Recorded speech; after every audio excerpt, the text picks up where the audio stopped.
আজ হলো বৃহস্পতিবার আর আজকের গল্পটাই তোমাদের সাথে শেয়ার করব। তো hello everyone, good morning, again welcome back to my daily blog.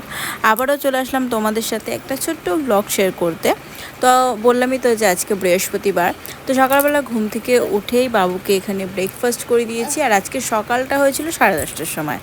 তো তারপরেই আমি এখানে সুন্দর করে বিছানাটা গুছিয়ে নিচ্ছি। সকাল থেকেই শুরু হয়ে গেছে ঝমঝমিয়ে বৃষ্টি। তো এই কদিন ধরে বেশ ওয়েদারটা ভালো, বৃষ্টি হচ্ছে, বাট একদিকে আবার খুবই খারাপ। এত বৃষ্টি না, জামা কাপড় একদম শুকায় না, আর যারা কাজে বেরোয় তাদের জন্য তো খুবই একটা খারাপ ব্যাপার। যাই হোক, আজকেও অনেকগুলো জামা কাপড় কেচে নিয়েছিলাম, বাবুরও অনেকগুলো ছিল, আমারও অনেকগুলো ছিল। সেগুলোকে এখন এই জানলার মধ্যেই মেলে দিলাম, এখানে একটু জলটা ঝরে যাবে। তো জল ঝরে গেলে কিন্তু ফ্যানের হাওয়াতেও শুকিয়ে যাবে।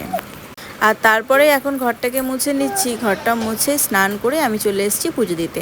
আজ যেহেতু বৃহস্পতিবার, তো সেই জন্য একদম সুন্দর করে সমস্ত কিছু গুছিয়ে নিচ্ছি। ফুল, বেলপাতা, পান, দুবা, তুলসী পাতা সমস্ত কিছু গুছিয়ে নিয়েছি। এখন প্রথমেই শিব ঠাকুরের মাথায় জল দিয়ে দিলাম, তারপরে এখন ঘরটাকে এঁকে নেব। তারপরে এখানে আমি লক্ষ্মী ঠাকুরকে টিপ পরিয়ে দিলাম, গণেশ ঠাকুরকে টিপ পরিয়ে দিলাম, ধূপধুনা ধরিয়ে ঠাকুরকে দেখিয়ে এখন ঘরটা বসিয়ে দেবো।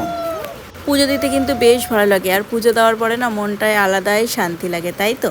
তো কেমন লাগলো আমার এই ছোট্ট মিনি ব্লগটা অবশ্যই কমেন্টসে জানিও। টাটা বাই, দেখা হবে তোমাদের সাথে আবার নতুন ব্লগে।